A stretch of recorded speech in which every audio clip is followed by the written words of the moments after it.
네, 안녕하세요. 오늘 두 번째 날인데 오늘은 금요일이라 그런지 많이들 안 들어오셨네요. 녹화해서 잘 올려놓으면 보시면 되니까 우선은 오늘은 PM 하는 거 자세히 한번 보고 베이스 킷 많이들 하신 분들도 있고 아직 안 해보신 분도 계실 텐데 저희가 이제 베이스 킷을 PM을 하기 때문에 베이스 킷에 대해서 좀 얘기를 나누고 그 다음에 이슈가 좀 필요한 게 공유가 필요한 게 허트비트랑 그 다음에 타임 요새 3.11 버전 나오고 엑살리스 쓰는 병원들도 많아지고 뭐 그러면서 타임에 예민한 병원들이 있거든요. 근데 AK가 타임이 많이 많이 틀어지는 편이어서 그거에 대해서 좀 얘기 나누고 트러블 슈팅하고 각자 공유할 거 있으면 공유해보는 시간을 갖도록 하겠습니다.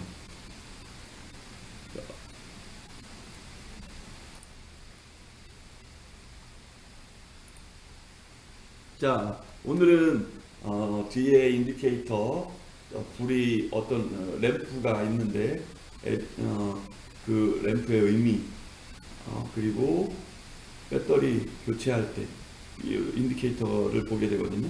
그 경우랑 허트비트 병원에서 이미 간호사 선생님들이 이 기계가 꺼졌다 켜진 거에 대해서 컴플레인 하신 거를 이미 들으신 분도 있으실 것이고 앞으로 듣게 될 분도 계실 거예요. 허트비트에 대해서 잘 알고 계셔야 한 번에 잘 클리어하게 설명을 해주셔야 병원에서도 이해를 하고 한 번에 설명을 잘 못하면 이거에 대해서 되게 걱정을 많이 하는 편이기 때문에 잘 알고 계셔야 됩니다. 그 다음에 PM 베이스 키트에 대해서도 한번 자세히 보겠습니다. 자, 뒤쪽 파워 서플라이의 뒤쪽에 보시면 홀트 버튼 뒤에서 보면 오른쪽이고 앞쪽에서 생각하시면 왼쪽인데 홀트 버튼은 워낙 저희가 기계를 껐다 키시라고 수업 중간에 말씀드릴 때 선생님들이 누르는 버튼이기 때문에 홀트 버튼이 어디 있는지는 다 알고 계실 거예요. 자, 기계는 홀트 버튼 밑에 램프가 총 3개가 있는데 항상 2개는 켜져 있을 거고 하나는 안 들어와 있을 겁니다. 첫 번째 게 안 들어와 있는 건데 OTP라고 써 있습니다. 예전에는 없고 2개만 AK200이나 뭐 구형 파워에는 2개만 있습니다. 받고 그래서 OTP는 오버 템퍼레처 프로텍션 인디케이터인데 온도 과상승 보호 표시 등이고 불이 들어온다면 옐로우로 들어옵니다. 노란색으로. 전력 공급 장치의 온도가 지나치게 높을 때 공급을 차단하는 역할을 할 때 불이 들어옵니다. 거의 보신 일이 없으실 거예요. 저도 본 일은 없습니다. 그 다음이 바코 배터리 커넥 인디케이터인데 앞에 BA가 배터리고 CO가 커넥트라는 의미입니다. 당연히 백업 배터리가 저희는 다 달려있기 때문에 얘가 불이 들어와야 되겠죠. 들어와 있어야 됩니다. 그 다음에 배터리가 장착된 경우에 얘를 표시를 하는데 그린, 녹색 불이 들어옵니다.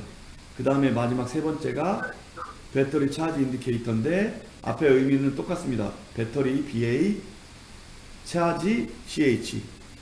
그래서 불은 OTP랑 마찬가지로 옐로우로 들어오게 되죠. 얘는 저희가 백업 배터리를 교체할 일이 이제 발생하게 될 텐데 백업 배터리는 뒤에서 유구천 필터를 하우징을 제거하고 거기에서 교체하시는 경우도 있는데 인스트럭션 시트에 정확히 보시면 기계를 눕혀서 배터리를 교체하는 겁니다. 교체 방법은 마찬가지로 유구천 필터에 있는 안쪽에 있는 스테인레스 철판을 제거하시고 그 안쪽에 그 물바지라고 표현되는 그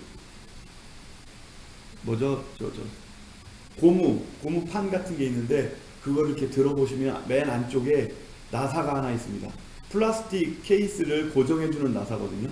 그거를 먼저 나사를 제거한 다음에 기계를 눕히시면 됩니다. 기계는 저 같은 경우는 기계를 눕힐 때 침대에다 눕히기 때문에 침대에 기본적으로 신장실은 베개랑 이불이 있죠.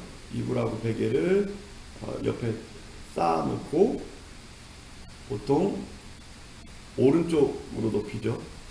오른쪽에 환자분이 있으니까, 환자분 자리니까 거기에 비어있을 확률이 높죠.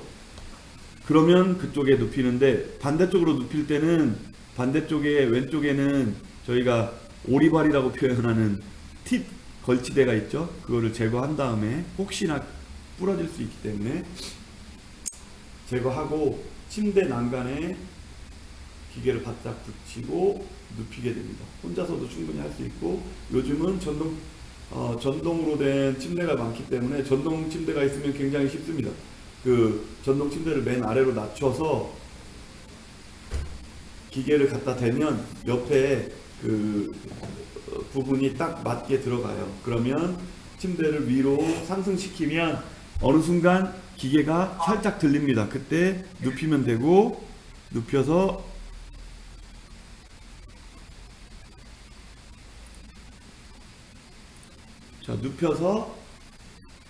눕힌 아랫부분을 약물통으로 살짝 받쳐서 나사를 풀르면 되는데 6개 풀러야 되죠.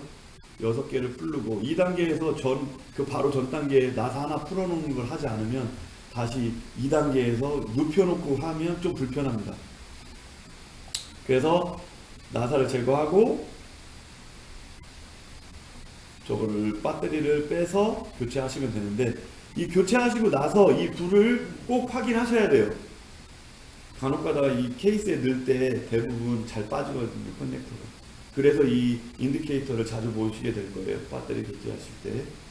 자, 배터리를 교체하고 얘를 잘 껴서 넣고 난 다음에 기계를 바로 세우셔서 하시면 됩니다. 그래서 이 인디케이터를 참고하시면 좋을 텐데, 자, 모든 기계 수리할 때 인스트럭션 시트에 보시면 기계를 이 전원 스위치를 내리시라고 나와요. 전원 스위치 내리고 파워 케이블을 분리하라고 나오고 인넷 물을 잠그라고 나오죠. 자, 얘를 내리면 얘 불은 꺼집니다. 그래서 얘를 내리고 배터리를 교체하셨는데 얘가 불이 안 들어온다고 다시 계속 하실 게 아니라 얘를 다시 꼭 켜 있는지를 확인하셔야 돼요.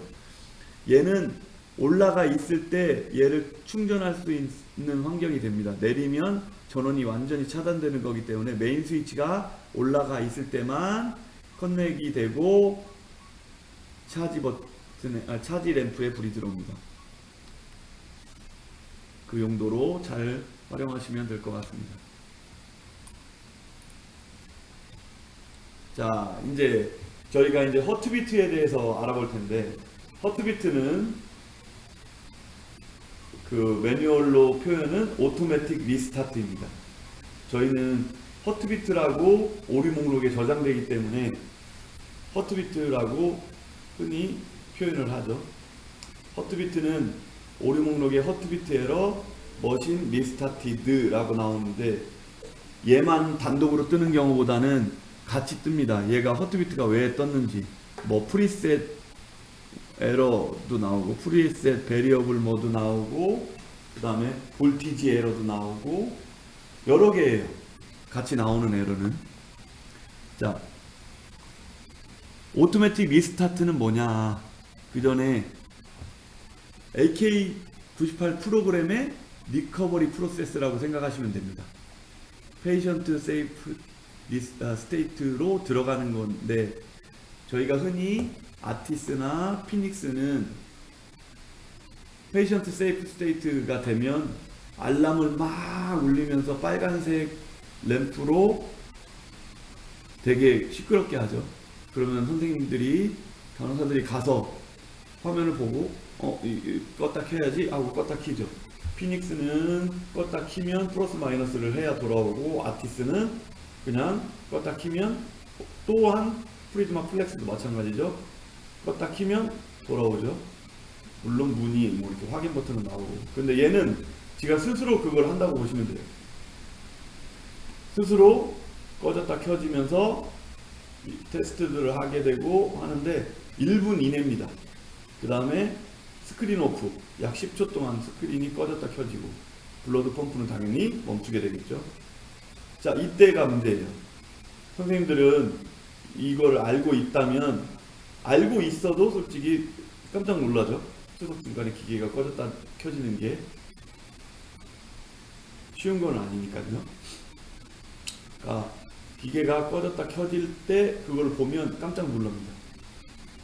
꺼졌다 켜진 다음에 이 테크니컬 에러가 나오면 그나마 꺼졌다 켜져서 뭔가 문제 있나 확인 누르겠죠. 그렇지만 그 상태를 직접 목격하면 문제가 되기 때문에 설명이 중요해요.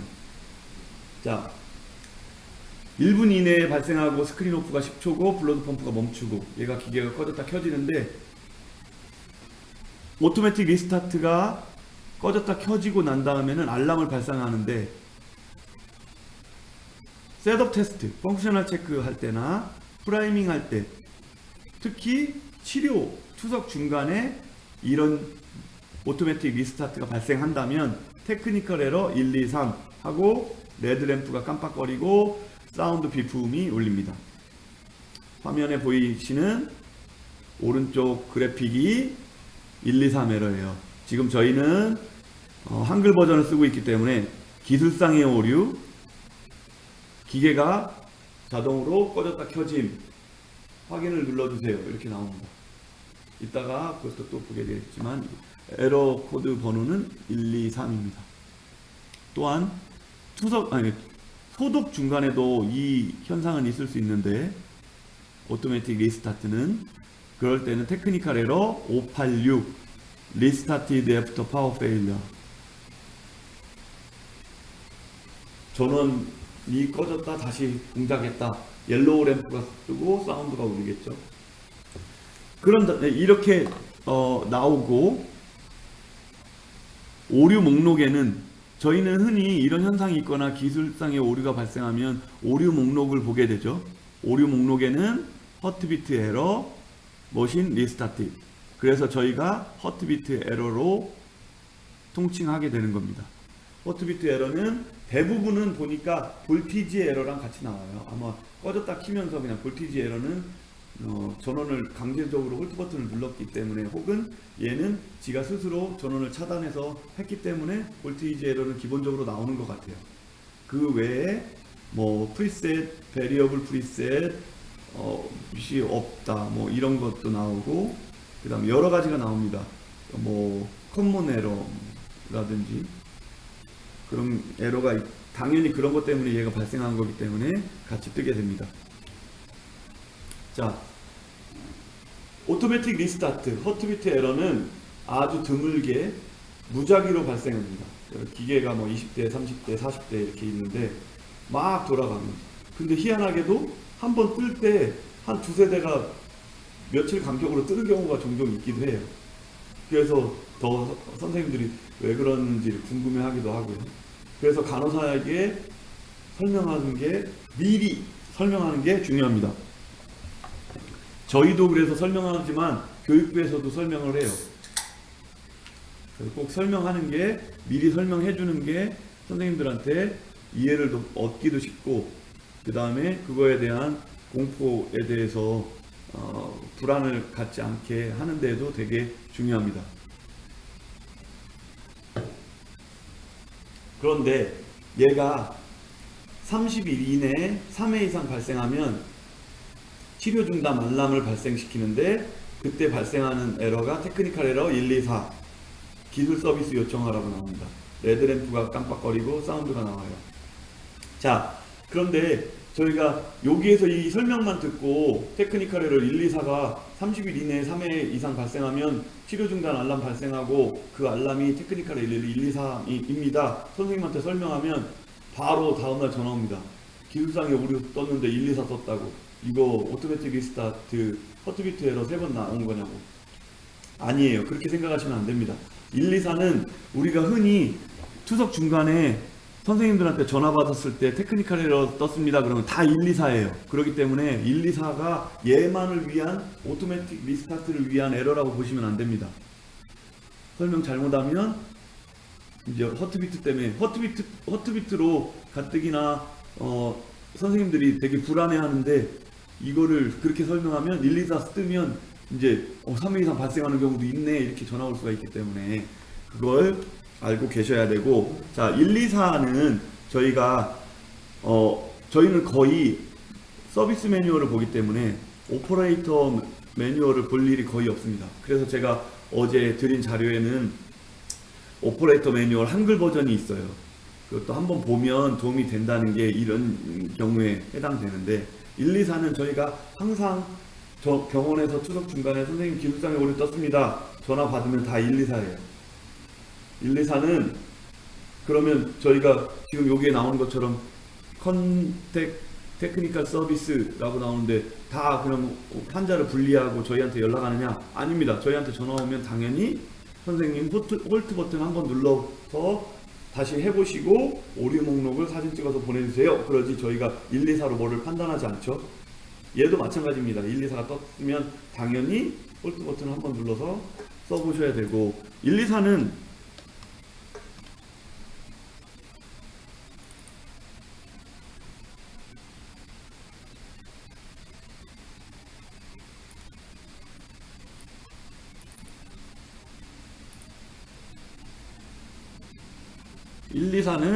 보시면 123하고 124를 한번 볼게요.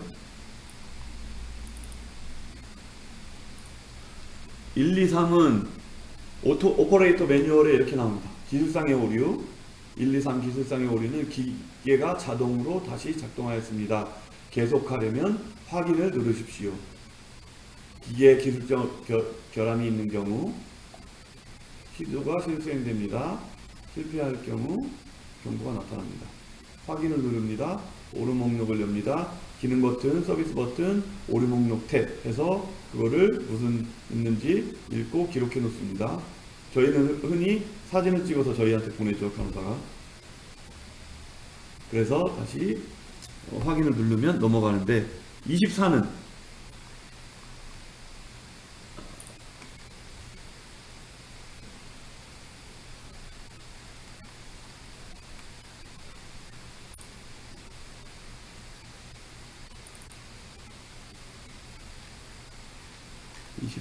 가끔가다 잠시만요. 얘가 오류를 자꾸 띄웁니다. 24는 기술상의 오류, 기술 서비스 부서에 연락하십시오. 이렇게 나오죠. 확인 누르고 오류 다 똑같습니다. 얘는 경고가 하나 더 있죠. 치료 동안 기술적 오류 후 다시 시작하려 시도하면 환자의 잠재적 위험이 발생할 수 있습니다. 그렇지만 대부분 저희가 얘를 홀트 버튼을 눌러서 한번 다시 시도하는 상황입니다. 그렇기 때문에 얘를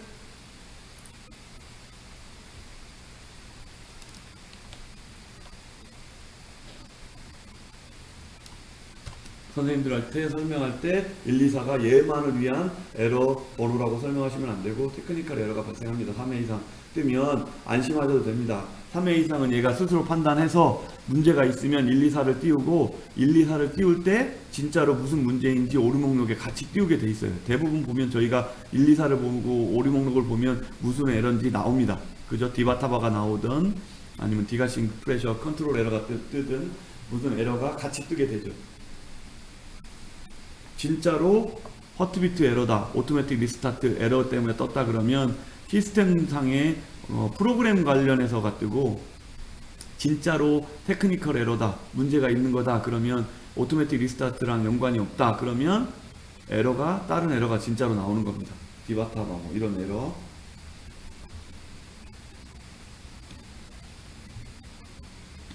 자, 얘는 왜 발생하느냐, 오토매틱 리스타트가 왜 발생하느냐, 얘는 AK98 프로그램의 인터널 세이프티 프로세스, 프로그램의 인터널 세이프티 프로세스입니다. 허트비트는 기계 내부의 서로 다른 하부 전자 시스템 사이에서 정상적인 통신 상태를 확인하는 목적으로 허트비트, 그러니까 약간의 신호를 주고받는 거예요. 그런데 이걸 하다가 언제든지 오작동 의심이 되면 AK98 시스템이 오토매틱 리스타트를 수행하는 겁니다. AK98은 MCU가 있고 각각의 값을 저장하고 있는, 그러니까 프레셔 값이라든지 센서의 캘리브레이션 값들을 갖고 있는 게 MCU가 갖고 있는 게, 그러니까 저희가 흔히 알고 있는 컴퓨터의 CPU에서 그걸 갖고 있는 게 아니라 MCU는 매 투석마다 각각의 트랜듀서에서 갖고 있는 값들을 E2P롬에 갖고 있죠. 값을 E2P롬에 갖고 있는 값을 불러들여서 그거를 모아서 투석에 투석 치료를 하는 동안 그 값을 쓰는 거예요. 그렇기 때문에 통신을 서로 주고받는 게 굉장히 중요하겠죠. 그러니까 여기에서 말하는 하부 시스템은 그런 트랜듀서랑 통신하는 것도 있겠지만, 지금 디스플레이 보드, 프론트 IO 보드, 제너럴 IO 보드랑 파워 IO 보드, 뭐 이런 보드들하고 통신을 하는 것도 해당됩니다. 그럴 때 무슨 이상이 있을 때 오토매틱 리스타트를 수행한다. 얘는 어떻게 컨트롤을 해야 되냐? 특히나 치료 중간에 이런 경우가 발생했을 때, 뭐 대부분은 선생님들이 알람하고 비프음하고 램프가 깜빡거리기 때문에 가서 알게 되겠지만, 간혹 가다가 뭐 선생님들이 옆에서 뭐를 하고 있는데 뭐 무슨 문제가 있어서 그걸 컨트롤하는 과정에서 이 문제가 오토매틱 리스타트가 딱 발생하면 선생님들도 당연히 화면이 꺼졌다 켜지고 기계가 꺼졌다 켜지는 걸 보실 수 있어요. 그러면 이상하다, 빨리 뭔가 조치를 해야 되겠다 하고 홀트 버튼을 누르면 안 됩니다. 그래서 do not 하고 not의 강조가 되어 있죠. not press 홀트 버튼입니다. 얘가 지가 스스로 꺼졌다 켜질 때를 완전히 꺼졌다 켜지는 게 완료될 때까지 기다려야 됩니다. 그런 다음에 오토매틱 리스타트가 수행된 다음에 확인 버튼이 나온다고 그랬죠? 치료를 계속하려면 확인을 누르십시오. 그래서 컨펌 버튼을 눌러야 되는데, 컨펌 버튼을 누르게 되면, 확인 버튼을 누르면 블러드 펌프가 자동으로 동작을 하고, 이때는 저희 다른 모든 기계들도 다 이머전시 리스타트, 페이션트 세이프티 스테이트 화면에서 그거를 하게 되면 파라미터를 다 보라고 나오죠. 그렇기 때문에 반드시 치료값을 확인하셔야 됩니다. 이때는 모든 기계들과 마찬가지로 치료 중단된 시점으로 자동 치료가 진행되게 되고, 테크니컬 에러 1, 2, 4가 재발생했을 때는 치료를 종료하고, 한 번 더 하게 되겠죠. 저희는 보통은 치료 종료하고 수동으로 혈액을 반환해야 됩니다. 자, 밑에 보시면 허트비트란 용어는 전적으로 내부 전자장치의 올바른 기능 점검을 위한 기술 프로세스로 어떠한 환자의 심장 관련 임상 지표와는 관련이 없습니다. 허트비트 그러면 병원에서는 당연히 허트비트? 심장? 뭐 이렇게 생각하실 수 있는데, 기계에서 말하는 허트비트는 그거랑 관련이 없습니다. 자, 지금 설명드린 이 내용은 제가 따로 뭐 어디서 발췌한 게 아니고 그냥 한 장짜리로 안내된 시트가 있습니다.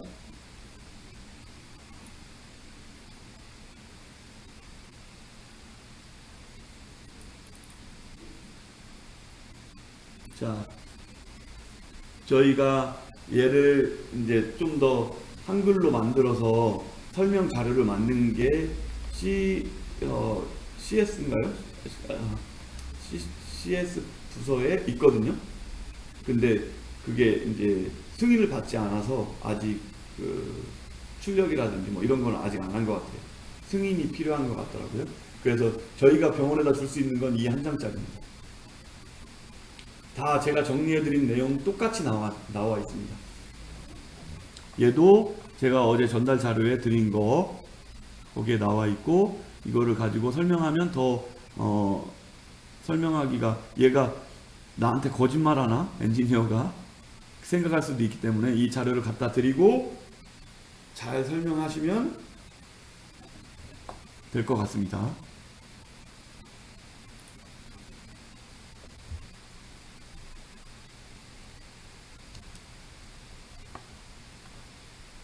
자, 여기까지 허트비트 에러에 대해서 궁금하신 내용이 있으실까요? 차장님, 이거 되게 중요한 내용인 것 같은데 네. 혹시 직원들 질문 없으신가요? 저는 한 번 더 간단하게 해주셨으면 좋겠는데. 네네네네. 자, 허트비트를 다시 한번 보겠습니다. 허트비트는 1분 이내에 발생하고 스크린 오프는 약 10초간 화면이 꺼졌다 켜지고 블러드 펌프가 멈추는데 이거는 AK98 프로그램의 리커버리 과정입니다. 페이션트 세이프 스테이트, 저희가 흔히 아티스, 피닉스, 플렉스에도 다 있는 기능이죠. 물론 뭐 꺼졌다 켜지는 원인, 페이션트 세이프 스테이트는 얘만 있는 건 아니죠. 다른 기술상의 오류도 마찬가지로 그렇게 막 뜨는 경우가 있으니까. 그런데 얘는 그거랑 좀 다르게 스스로 꺼졌다 켜진다고 보시면 됩니다. AK는. 자, 얘가 발생했을 때는 보통 펑셔널 체크할 때나 프라이밍 테스트, 그 다음에 트리트먼트 할 때 얘가 발생하면 테크니컬 에러 1, 2, 3이 발생하고 레드램프가 깜빡거리고 비품이 울립니다. 그 다음에 얘가 소독할 때도 발생할 수 있는데, 소독할 때는 586 테크니컬 에러 586이 나오고 리스타티드 애프터 파워 페일러라고 나오고 옐로우 램프랑 비품이 울립니다. 이 오토매틱 리스타트가 발생하면 오류 목록에는 자동으로 허트비트 에러, 머신 리스타티드가 뜨고 볼티지 에러도 거의 같이 뜹니다.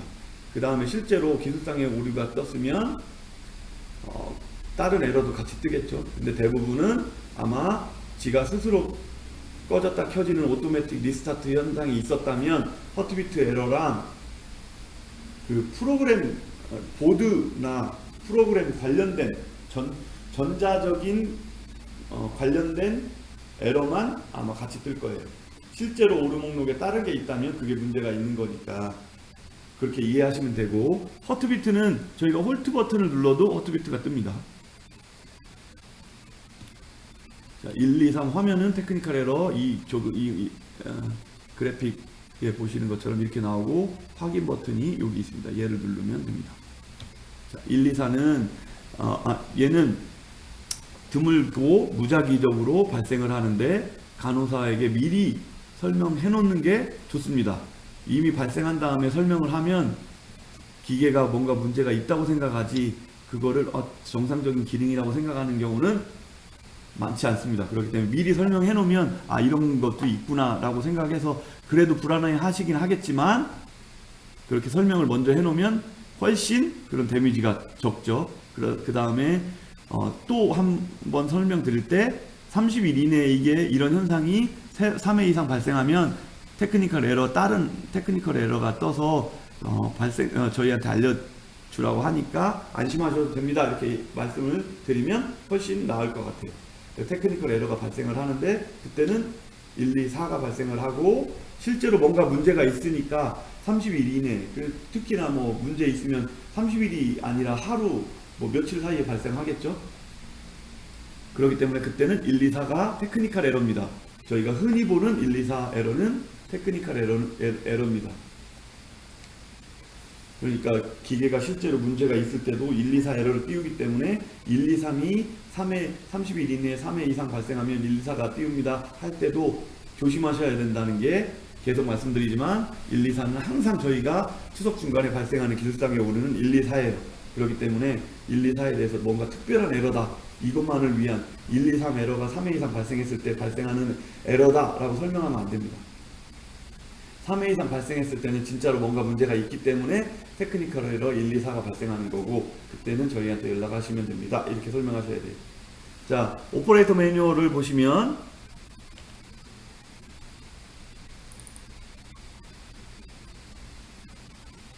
오퍼레이터 매뉴얼에는 이거에 대해서 설명이 나오죠.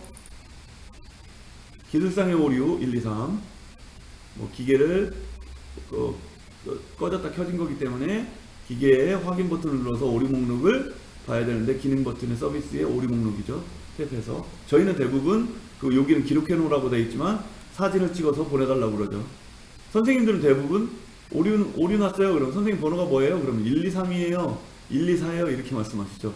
그래서 저희는 기능 버튼 누르시고 서비스 버튼 누르시고 오류 목록 위에 탭 중에 3개 중에 가운데 탭 누르셔서 저희한테 사진 찍어서 보내주세요. 또 선생님들은 보통 보면 영어다 보니까 대충 읽으세요. 앞에 뭐 디바타바예요 이렇게 하고 말고, 디바타바 에러가 종류가 엄청 많죠. 그렇기 때문에 저희는 사진을 찍어서 보내주세요 이렇게 말씀을 드리는 겁니다. 자, 다음은 124. 124는 계속 말씀드리지만 저희가 항상 선생님들한테 전화 받을 때 기술상에 오류 떴어요 그러면 124입니다. 124는 그냥 기술상의 오류라고 알고 계시는데 124, 123 뭐 기술상의 오류는 많죠. 그렇지만 저희가 가장 많이 받는 기술상의 오류는 124예요. 뒤에 번호까지는 잘 모르고 계시겠지만 124는 저희가 보통 이걸 받으면 홀트 버튼을 한번 눌러보세요. 그런 다음에 오류 목록을 찍어서 보내주세요. 그럼 저희가 오류 목록을 보고 판단을 하는 거죠. 무슨 문제인지.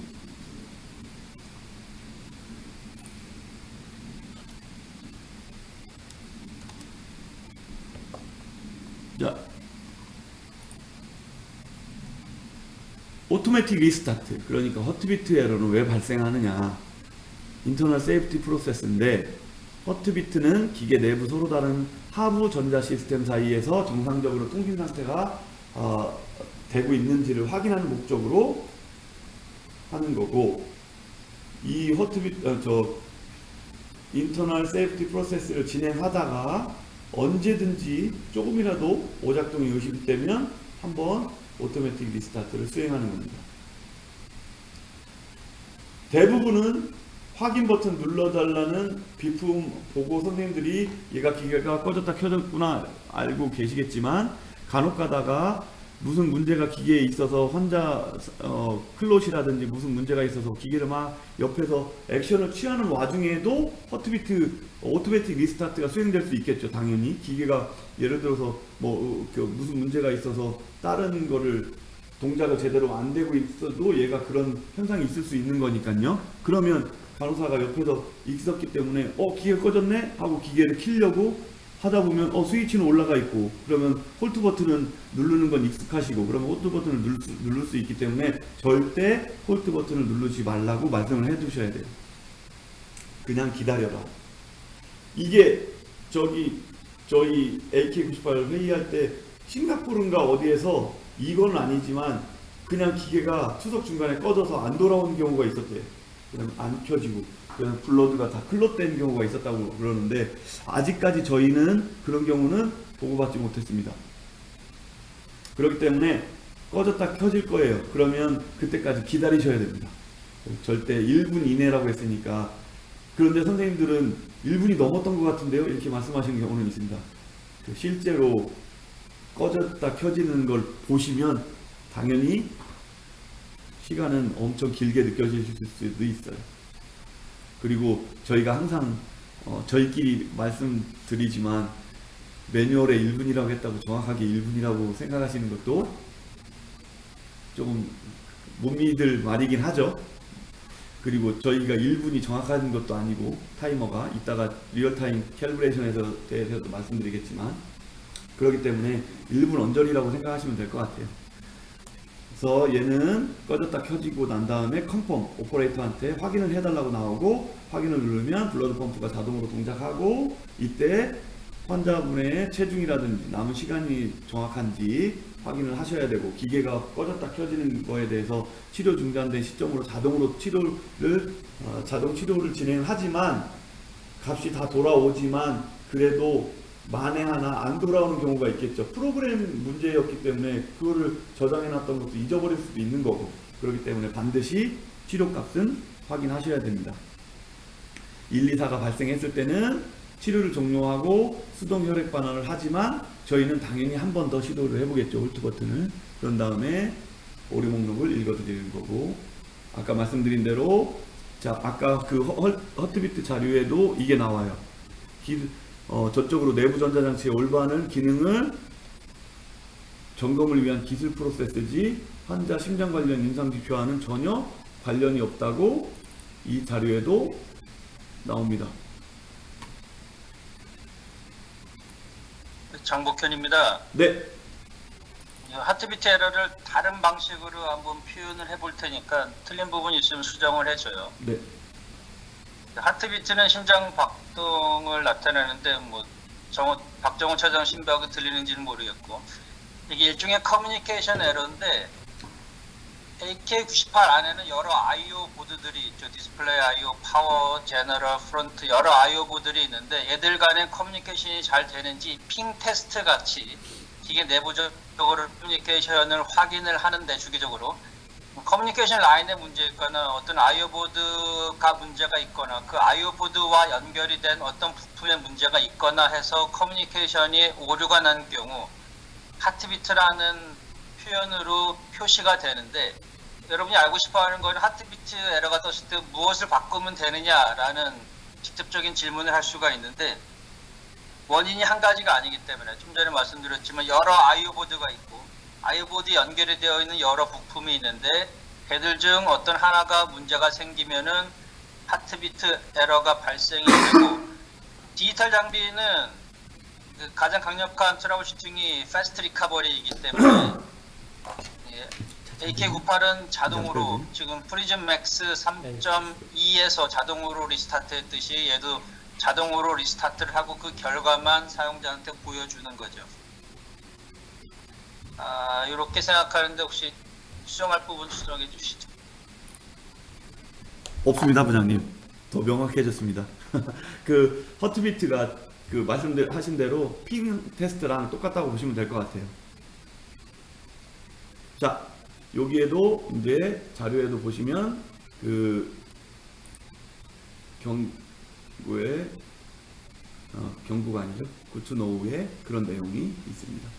그래서 이 자료를 갖고 계시다가 신규로 AK98을 깔게 되면 반드시 설명을 한번 들으시고 또 교육부에도 교육부에서 교육 나오셨을 때도 이 부분에 대해서 한번 설명해 달라고 강조해 주시는 게 좋습니다. 안 그러면 이제 꺼졌다 켜지는 현상에 대해서 굉장히 불안해하고 또 여러 기계 뭐 많게는 20대에서 40대까지 있다 보니까 무작위로 랜덤하게 발생하고 드물게 발생하긴 하지만 간호사들이 느끼기에는 어제도 발생했는데 오늘도 발생하네 이렇게 판단할 수 있어요. 그렇기 때문에 꼭 설명해 주시고 이해를 얻어놔야 그게 불만으로 넘어가지 않습니다.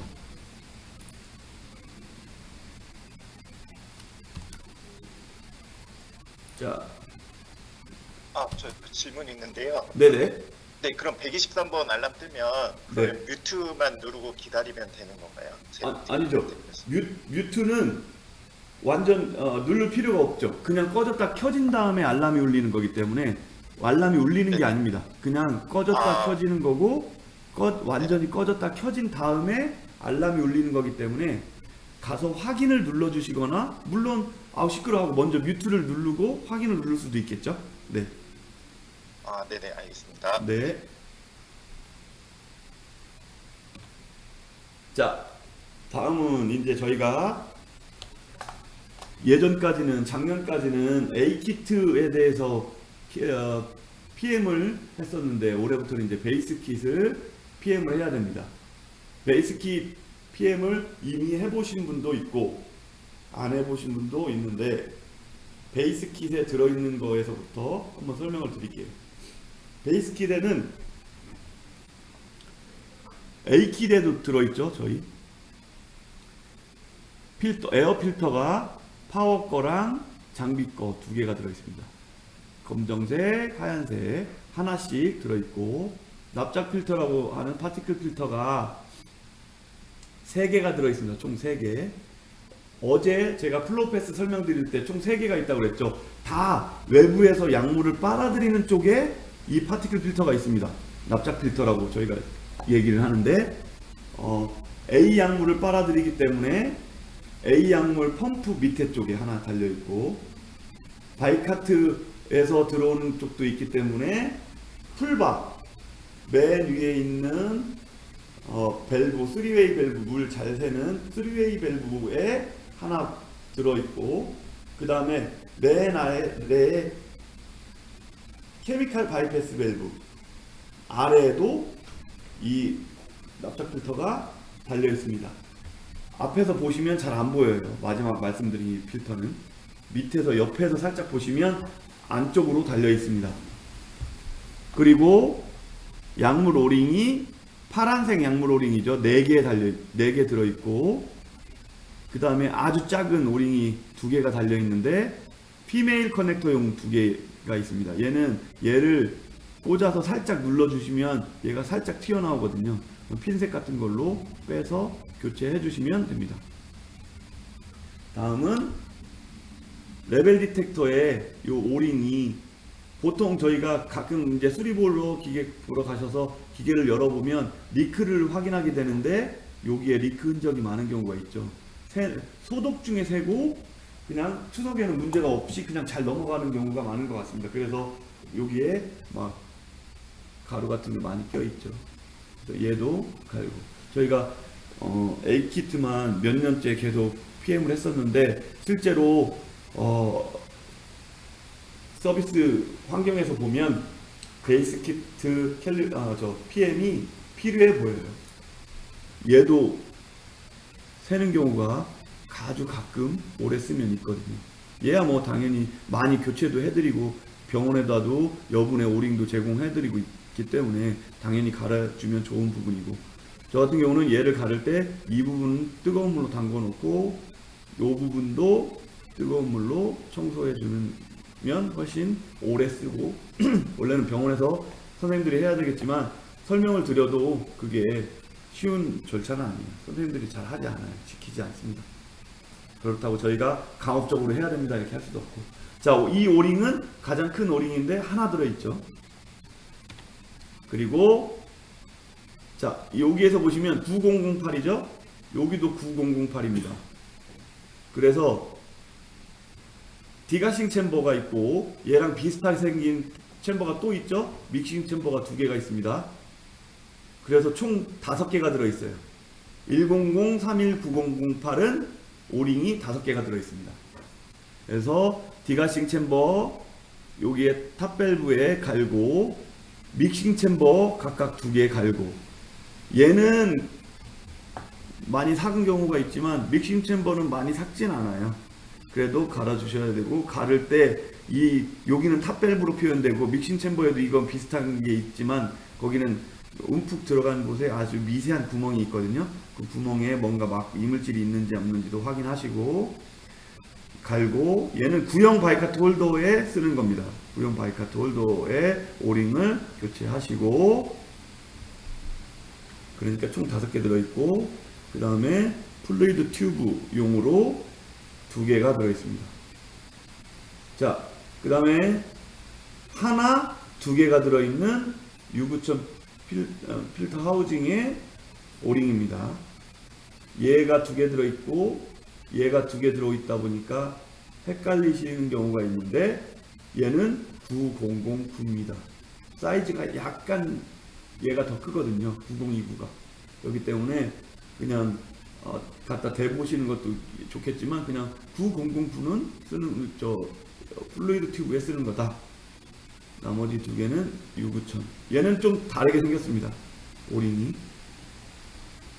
그 다음에 샘플 포트는 예전에 저희가 쓰던 샘플 포트, PM 베이스킷에는 샘플 포트가 들어있는 거고, 지금 수입하는 거는 2개가 지금 혼용돼서 사용되고 있는데, 샘플 포트가 있는 거가 있고 없는 게 있습니다. 없는 거는 without including 샘플 포트라고 나오는 게 샘플 포트가 있는 거고, 그냥 베이스킷이 없는 겁니다. 요새는 경비 절감 차원에서 샘플 포트가 없는 베이스킷을 사용하고 있습니다. 예전에 그 샘플 포트 무슨 문제로 홀딩 걸려서 안 들어온 거 아니에요? 그것까지는 제가 잘 모르겠는데요. 저희 회의 때 조사를 한번 했었어요. 엔리코가 이게 반드시 필요한 데가 있느냐. 그래서 다들 전 세계적으로 다들 그렇게 필요하진 않다. 그래서 그러면 얘는 빼겠다 해서 뺐습니다. 그러면 다른 병원은 샘플을 어디서 하지? 자, 이 샘플 포트가 저희가 샘플 포트가 그 병원 샘플용으로 만든 게 아니라 엔지니어들이 사용하려고 만든 거기 때문에 그 병원에서 할 때는 지금 저희 교육부에서 교육자를 만들어서 하신 것처럼 빨간색 포트에서 하셔야 됩니다. 기계 쪽 빨간색 그 흘러나오는 쪽에서. 그러니까 거기 그러면 포트를 빼고 물을 떨어뜨려서 받는다는 얘기네요. 그러면 네네네. 샘플 포트 없으면? 네. 샘플링 방법이 교육 방법이 달라졌습니다. 여기에서 하는 게 아니고 그 바이패스를 눌러서 기계로 들어갔다 나올 때 거기서 물을 받는 걸로 교육을 하고 있습니다. 교육부에서. 아, 교육부에서 하고 있어요, 이렇게. 네네네. 요거는 샘플 그 임상적인 테스트를 위한 그 샘플링 포트가 아닙니다. 여기서 하면 체중에도 영향을 미칠 수 있기 때문에 하지 말라고 나와요. 이제. 그래서 이제 그 없는 것 같습니다. 이제. 그래서 요즘에 나오는 거에는 베이스키트에 이거 없는 거를 수입하고 있는 거 알고 계시면 될 것 같습니다. 그 다음에 얘는 아까 설명드린 거고, 자, 얘는 특별하게 어디 붙여라 이건 없지만 그 그래픽에 보시면 장비 뒤에 시리얼 번호 붙어 있는 표시되어 있는 딱지 밑에 스티커 밑에 붙어 있어요. 그래서 거기다 붙이시면 될 것 같아요. 뭐 편의에 따라서 뭐 우측 상단이든 뭐 이렇게 붙여도 상관은 없겠지만 그 일러스트 상에는 시리얼 번호 붙어 있는 스티커 밑에 얘를 붙입니다. 넥스트 프리벤티브 메인터넌스죠. 자, 추가 질문이 있는데요. 네. K414920001 오링 오. 65000 필터 가운데 집어넣는 거. 네네네. 이거 잘 집어넣는 방법이 뭐예요? 그냥 핀셋으로, 핀셋이 가장 유용합니다. 기역자 꺾여 있는 핀셋. 이거 다 안 풀르고 그냥 외부에서 그게 가능해요? 네. 위아래 다 이렇게 딱 잘 들어가는데 거기도 잘 들어가고. 위아래는 잘 되고 가운데가 잘 안 돼서 그렇죠. 핀셋으로 하면 잘 되는 것 같습니다. 핀셋으로. 셋으로요? 네. 다른 거는 베셀이나 이런 거보다는 확실히 핀셋이 훨씬 낫습니다. 다른 직원들도 참고하시기 바랍니다. 핀셋 없으면 일단 핀셋 사셔서 잘 해보시기 바랍니다. 네. 뭐든지 다 장비빨입니다. 네, 맞습니다. 네. 자, 다음은, 자, 여기에는 지금 매뉴얼에는 안 나와 있는데 실제로 저희가 베이스 킷을 받아보시면 두 개가 더 있어요. 오링이 있고 산토프렌 호스라고 그러는데 두 개가 있습니다. 이 오링은 신형 바이카트 홀더예요. 자, 여기는 구형일 때는 이 5개 들어있는 거에서 쓰시면 되고, 신형 바이카트가 요새는 들어오죠. 신형 바이카트 홀더는 아티스 PM 할 때 들어있는 오링처럼 두꺼운 오링, 기존의 바이카트, 구형 바이카트 오링보다 좀 더 두껍죠. 이 오링이 따로 들어있고, 산토프렌 호스가 들어있는데 많이 보신 호스죠. 저희가 지금 직원분들 새로 들어오신 분들은 이 산토프렌 호스로 된 레퍼런스 툴을 갖고 다니지 않지만 예전에 들어왔을 때는 저는 이걸로 레퍼런스 툴을 만들어서 가지고 다니거든요.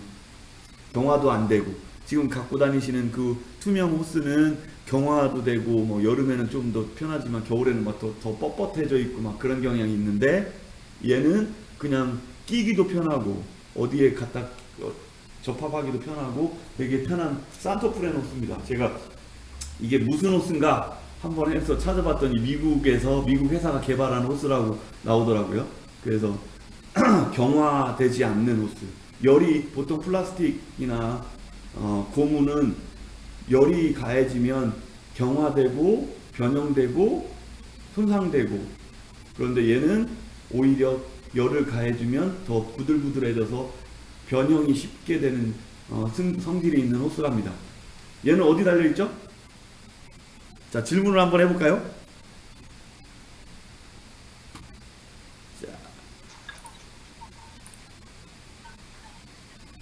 자, 자리에 계신가? 김선호 사원님? 산토프렌 호스가 어디 달려 있는지 혹시 보셨어요?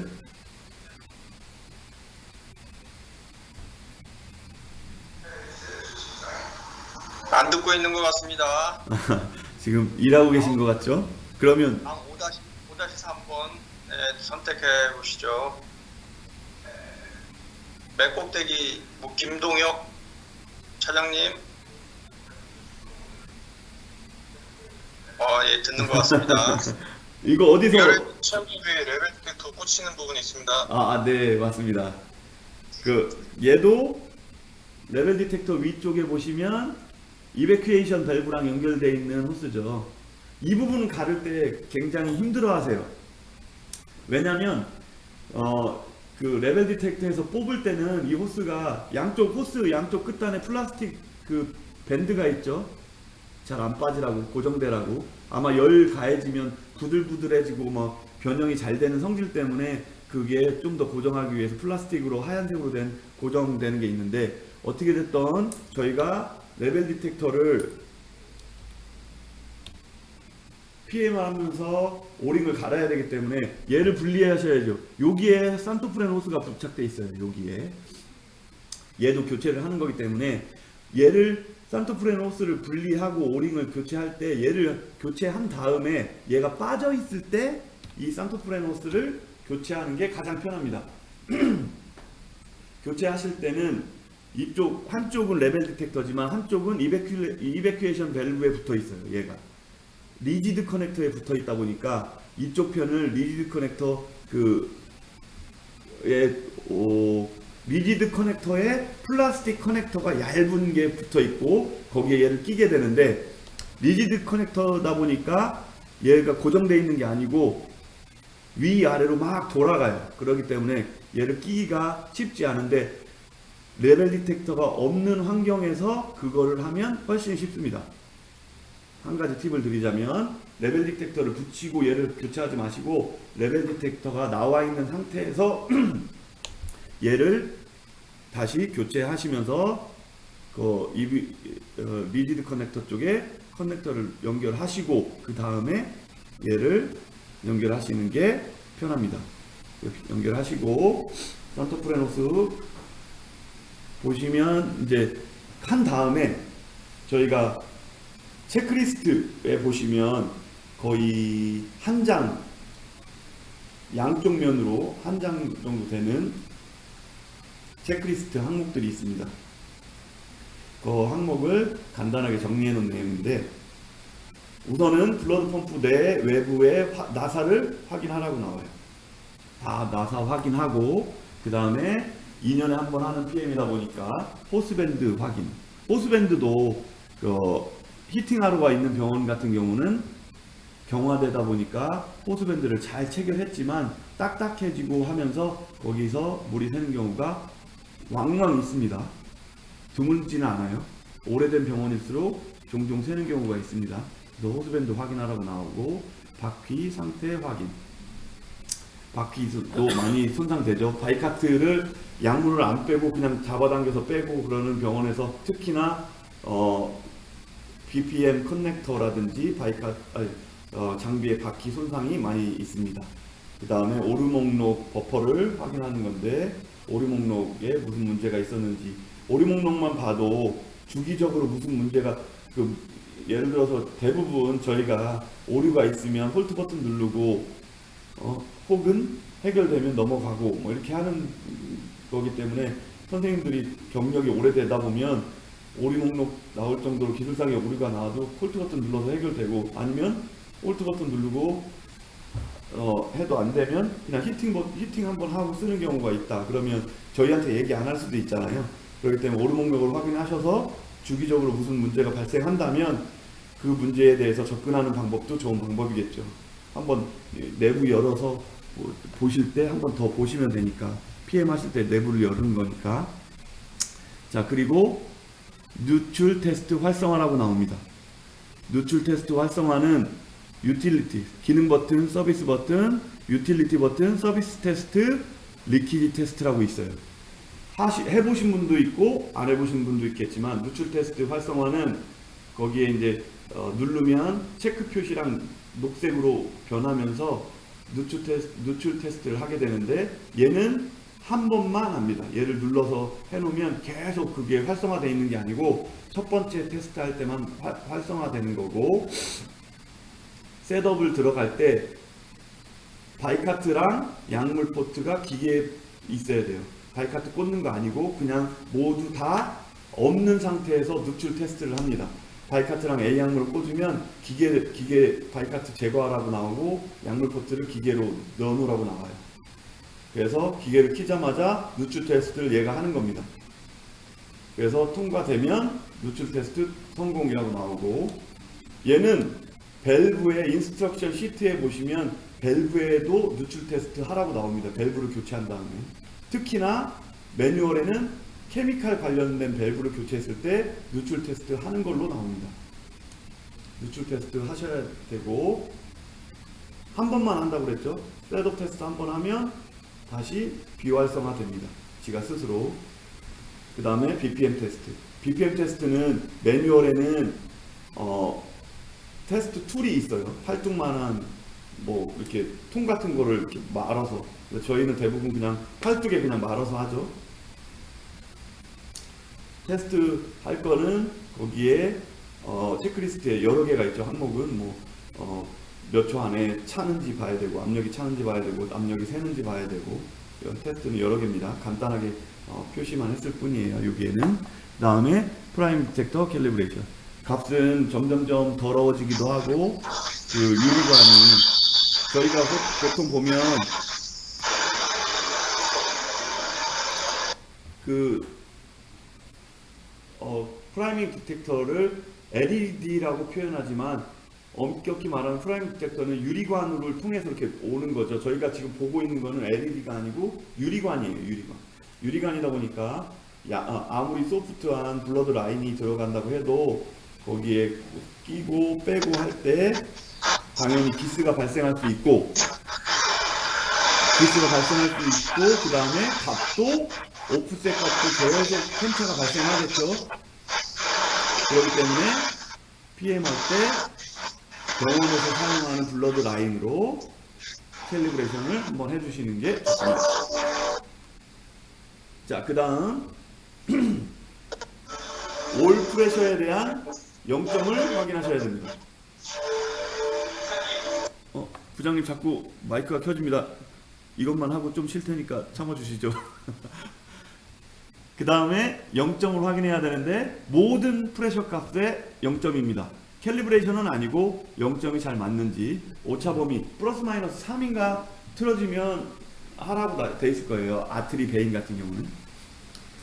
자, 프레셔 값이 거기에 이제 체크리스트에는 그게 정확히 나와 있죠. 어떤 경우에 캘리브레이션 해야 된다고. 0점을 확인을 다 합니다. 프레셔, 아트리 베인, 그 다음에 HPG, 디가싱, PD 다 0점 확인하시는 거고, 그 다음에 블러드 리크 디텍터도 체크를 하는데 얘는 캘리브레이션 툴이 있어야 체크를 하는 겁니다. 0점하고 100에 대해서 체크를 하시고, 프로텍티브 얼스 레지스턴스 테스트인데 얘는 매뉴얼에 보니까 그 LDTV, 그러니까 모니터가 있는 환경이라고 나와요. 아마 그 리모트 판넬, 그 저희 교육할 때 PPT 자료에는 프로텍티브 얼스 레지스턴스 하고 리모트 판넬이라고 써 있습니다. 명확하게. 그래서 지금 저희가 얘를 무한대로 나오기 때문에 9999 뭐 이렇게 쓰고 있는데 안 쓰셔도 무방하고 어차피 하고 있으니까 그냥 하셔도 상관은 없을 것 같긴 한데, 매뉴얼에는 리모트 판넬 있는 경우에 하는 겁니다. 리모트 판넬 있는 경우에 하는 거고, 그 다음에 테스트 튜브 연결 PR2 테스트용이라고 되어 있죠. 뒤에 PR2를 체크하게 되어 있는데, 이때 PR2, 그러니까 PR2에서 AI파, 에어밸브에 가는 쪽에 중간에 테스트 튜브를 연결해 놓습니다. 레퍼런스 연결해서 값을 볼 수 있게. 그 다음에 PT, ELT, PLT, DC 리크 테스트 Protect Walls Resistance 테스트가 DC 리크 테스트에도 있죠. 그래서 다 테스트 한번 하셔야 되고, 그 다음에 Simulated Treatment랑 PR2 값이랑 Conductivity, Temperature 테스트를 해야 됩니다. 체크리스트에는 좀 더 자세히 나와 있죠. 어떻게 뭐뭐뭐뭐 해야 된다고 자세히 나와 있습니다. 그 다음에 블러드 펌프, 클램프 유닛, 헤파린 펌프, 옵스트럭션 테스트 뭐 이런 거를 하게 되겠죠. 그 후에 배터리 백업 테스트를 하는데, 시뮬레이션 트리트먼트를 하면서 얘를 테스트를 하는데 기준은 15분입니다. 15분이 넘으면 정상이고 15분이 안 넘으면 갈아야 돼요. 배터리를 갈아줘야 되는데 5분만요. 배터리를 갈아줘야 되는데 여기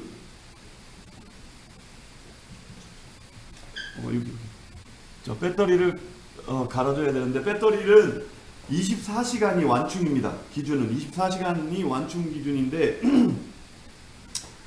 당연히 메인 스위치가 올라가 있으면 배터리는 완충이겠죠. 항상 켜 있는 거니까. AK98은 항상 켜 있는 거죠. 뭐 퇴근하실 때 메인 스위치 내리고 가는 경우는 없잖아요. 그렇기 때문에 완충이라고 보시는 거고, 15분 정도 넘어가는 배터리 테스트를 했다면 당연히 기계는 완충을 위해서 24시간 켜 있어야 됩니다. 그 다음에 내부 플루이드 패스 점검, 체크리스트에 보면 뭐 에어가 새는지, 물이 새는지, 솔트 자국이 있는지, 아마 이제 약물이 나와서 어디 흘렀으면 굳은 게 하얗게 굳기 때문에 솔트라고 표현한 것 같아요. 소금기니까, 염기, 그러니까 그래서 그런 내부에 무슨 자국이 있는지 한번 점검하라고 나오고, 그 다음에 소독을 진행합니다. 소독은 히트랑 케미칼 소독. 가장 좋은 건 저는 히트 소독을 해서 뭐 이렇게 한번 뜨거운 물을 지나가는 것도 좋은 방법이라고 생각되고, 소독을 진행하게 됩니다. 자, 여기에서 PM을 하실 때 보시면 PM 항목 중에 레벨 디텍터가 있죠. 레벨 디텍터 할 때 보면 새 있는 흔적이 있는 경우가 종종 있어요. 실제로 리크가 있는데도 문제가 없이 쓰다가 열었을 때만 발견되는 경우가 종종 있습니다. 그렇기 때문에 새는 거를 확인하는 게 중요한데, 2년에 한 번, 제가 베이스 키트가 유용하다고 생각되는 거는 2년에 한 번이라도 기계가 뽑기 운이라고 저희가 말하는데, 문제 없이 폐기될 때까지 에러 없는 경우도 있어요. 왕왕. 그리고 저희가 서비스 보면서 여는 경우도 있겠지만, 기계는 한번 열었을 때 내부에 리크 흔적이 있는 걸 한번 확인하는 게 굉장히 좋다고 봅니다. 어제 저 플로우 패스 설명하면서 레벨 디텍터가 문제가 있을 때 교체하면 이 부분이 안에 습기가 차 있는 경우로 고장나는 경우가 있습니다. 이 부분 크게 나온 그래픽이 있어서 설명 한번 더 드리고, 자, PM에서 여기까지 뭐 궁금하신 내용 있으신가요? 한번 해보시면 뭐 크게 어려운 건 없습니다. PM이. 아까 테스트 튜브 연결 네. 무슨 따로 있는 거예요? 어떻게 되는 거예요? 네, 따로 매뉴얼상에는 있는 걸로 나오는데, 저희는 레퍼런스 툴이 있잖아요. 그거를 그냥 네. 연결하시면 됩니다. 아, 네. 클램프는 알겠습니다. 반드시 잠궈놔야죠. 안 그러면 물이 줄줄줄 나오니까. 어차피 이 PR2랑 여기 템퍼레처랑 다 테스트하는 걸로 나오잖아요. 그렇기 때문에 PR2 테스트를 해야 되기 때문에 여기서 연결하라고 나오는 것 같아요. 테스트용 튜브를. 네, 알겠습니다. 네. 자, 없으면 지금 22분이니까 40분까지 브레이크 타임 갖고 다시 돌아오겠습니다.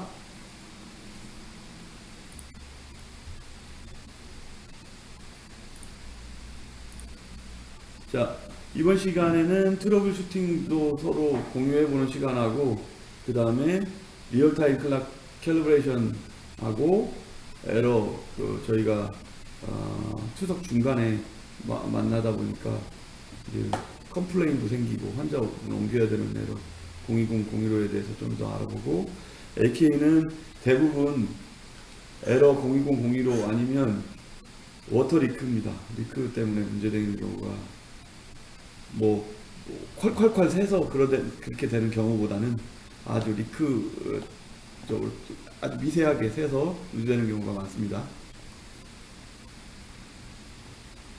자, 리얼타임 클락 캘리브레이션 밸류 프리셋 1-24입니다. 3.11 버전으로 넘어오면서 1-24 RTC 캘리브레이션 밸류가 생겼고 밑에 클램프 헤파린 인퓨전 라인 리마인더 뭐 이렇게 이런 게 새로 생겼거든요. 310 버전까지는 없고 311 버전부터 이 값이 생겼습니다. 얘는 밑에 하단에 보이는 이 시간을 맞춰주는 거예요. 저희가 보면 AK가 시간이 다른 장비도 물론 계속 틀어지긴 하는데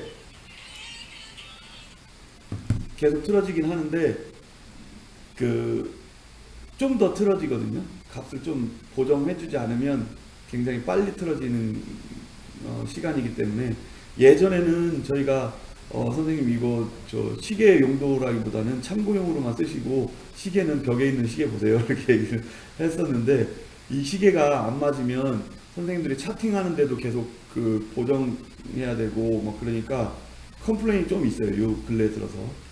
물론 시간은 서비스 모드 들어가서 변경할 수도 있지만 서비스 기능 버튼 누르고 서비스까지만 들어가도 그 화면에도 시간을 변경할 수 있습니다. 투석 중간에만 아니면 투석 중간에는 변경 못하고 약물 맞추는 단계나 소독 중에는 시간을 변경할 수 있습니다. 오퍼레이터도 날짜까지 변경해야 되는 거는 저희가 서비스 들어와서 서비스 화면에서 저 베리어블 캘리브레이션 들어가는 그 버튼 밑에 있죠. 거기에서 하는 거고. 자, RTC는 저희가 보통 파워 아이오 보드 교체하거나 간혹가다 백업 배터리 교체해도 RTC 에러가 떠요. 리얼타임 클락 에러가 떠요. 시간이 다 00으로 세팅되어 있을 겁니다. 그러면 00으로 세팅되어 있는 시간을 다시 맞춰주는 게 리얼타임 클락 에러고 예전에는 많이 갈아보셨을 거예요. 동그란 배터리 AK95 시절에는 리얼타임 클락인데 디폴트 밸류는 91입니다. 레인지는 0에서 127이에요. 자, 매뉴얼에는 한 달 값이 2.5초가 틀어지면 저 밸류를 1씩 바꿔주는 걸로 나와요. 그렇지만 저희가 보면 보통 저 세기계 들어와서 보면 1분의 2초 정도 틀어지거든요. 시간을 실제로 측정을 해보면 실제 시계랑 비교해보면 잘 똑같이 가다가 어느 순간 2, 3초씩 막 튕깁니다. 1, 2, 3 이렇게 가다가 1, 2, 3, 4 이렇게 가고 아니면 더 느리게도 그렇게 되죠.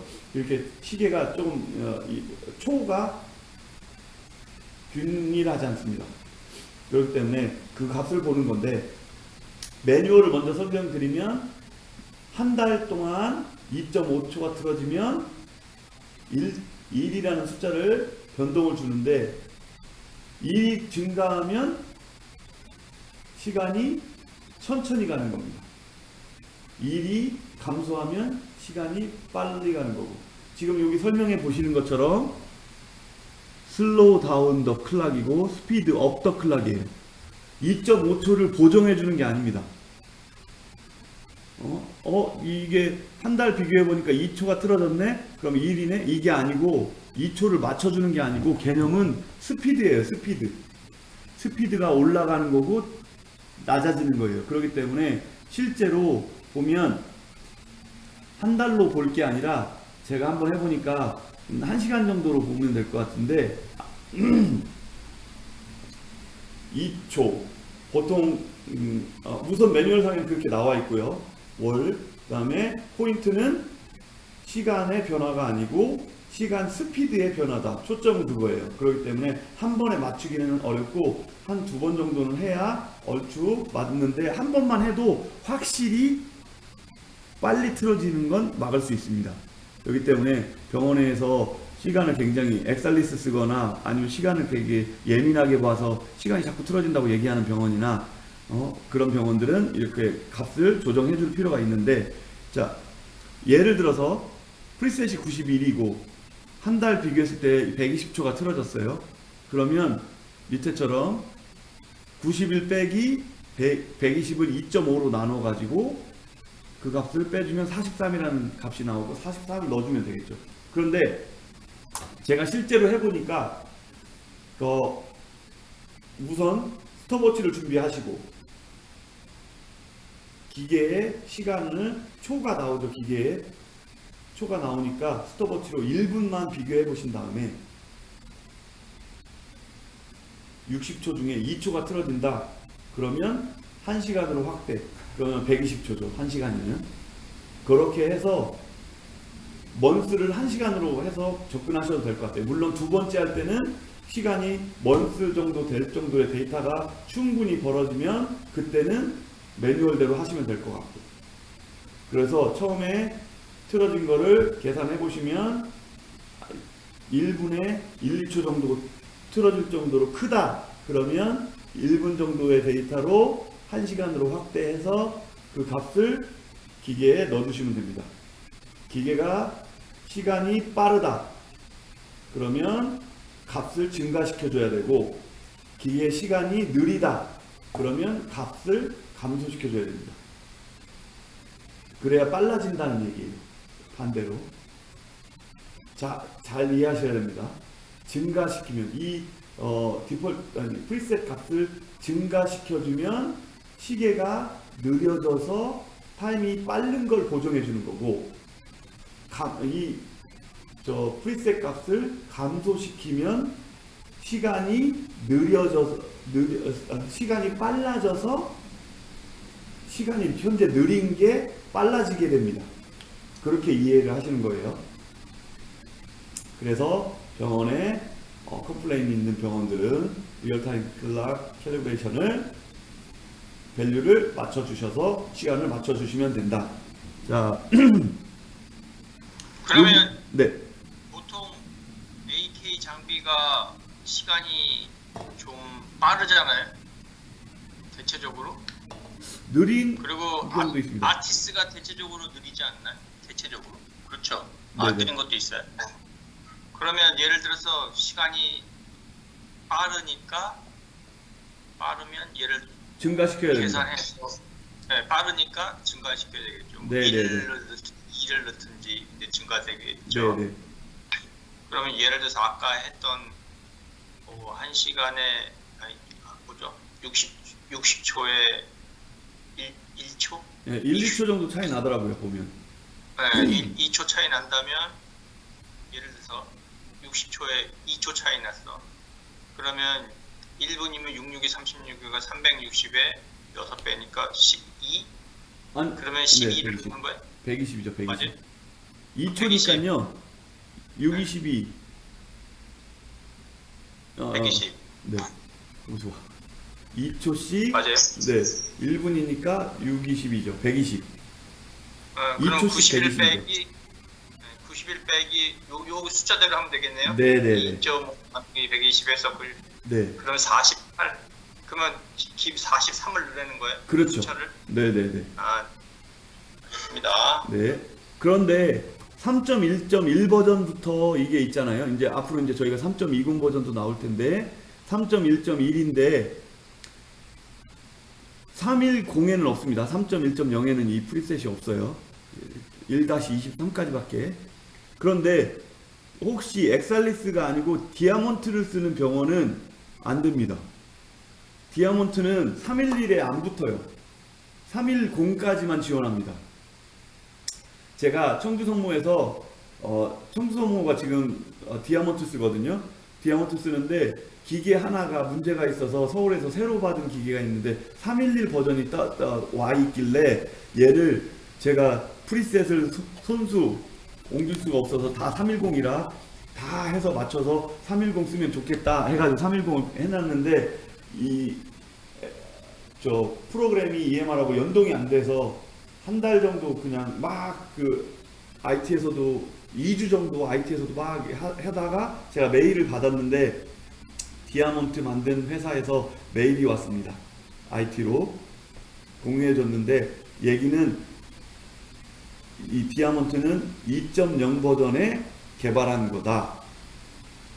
그렇기 때문에 311에는 못 쓴다. 310까지는 어떻게 지원이 됐나 봐요. 하다 보니까 많이 틀어지지 않았나 봐요. 그래서 311 쓰는 병원, 아니, 디아몬트를 쓰는 병원은 아쉽게도 이 RTC 캘리브레이션 밸류를 사용할 수 없습니다. 311로 업그레이드를 할 수 없기 때문에. 그렇게 알고 계시면 될 것 같습니다. 자, 그 다음에 얘는 프리셋에는 어떻게 나와 있냐?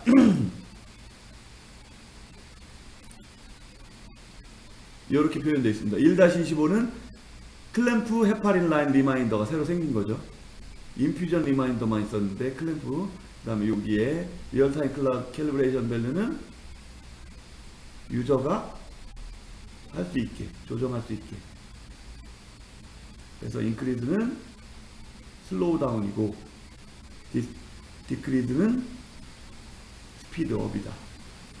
그래서 예시도 나와 있습니다. 여기에는 95로 나와 있지만 제가 디폴트 값이 91이기 때문에 91로 변경한 겁니다.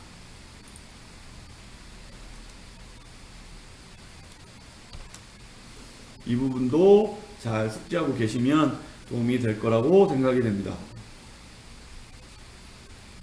자, 그 다음에 이제 02001로 이미 많이들 알고 계셔서 02001호는 UF셀 교체, 02001은 히팅 소독 이렇게 되는데 순간적으로 얘는 저희가 치료 중간에 환자가 쓰고 있는 중간에 02001호랑 02001이 뜨는 거기 때문에 선생님 기다리세요 하고서 뭔가를 찾아본다고 해도 시간이 오래 걸리면 안 되죠. 얼른 뭔가를 빨리 조치를 해줘야 되는 부분이기 때문에 잘 알고 계셔야 되는데 02001호는 UF셀을 교체해야 됩니다. 추석 중간에 발생하는 에러가 똑같긴 하지만 물론 저희가 한번 오류가 났다고 해서 그냥 바로 하진 않고 한번 홀트 버튼 눌러서 한번 대시도 해보죠. UF셀을 교체하는데 UF셀이 아는 경우도 종종 있습니다. 그렇기 때문에 그거는 전적으로 잘 판단하셔야 되는데 열어보시면 얘랑 같이 문제가 되는 경우는 디가싱 챔버예요. 디가싱 챔버가 문제가 많아요. 그래서 한번 보셔야 되고 유사한 에러가 치료 중 똑같이 발생하는데 020, 011 치료 중 발생하는 에러가 다른 것도 물론 있습니다. 그런 경우는 오류 목록 보고 저희가 판단하면 되죠. 그렇지만 020, 015랑 020, 011은 비슷하긴 해도 UF셀 교체랑 그냥 열 소독하고 차이가 있다.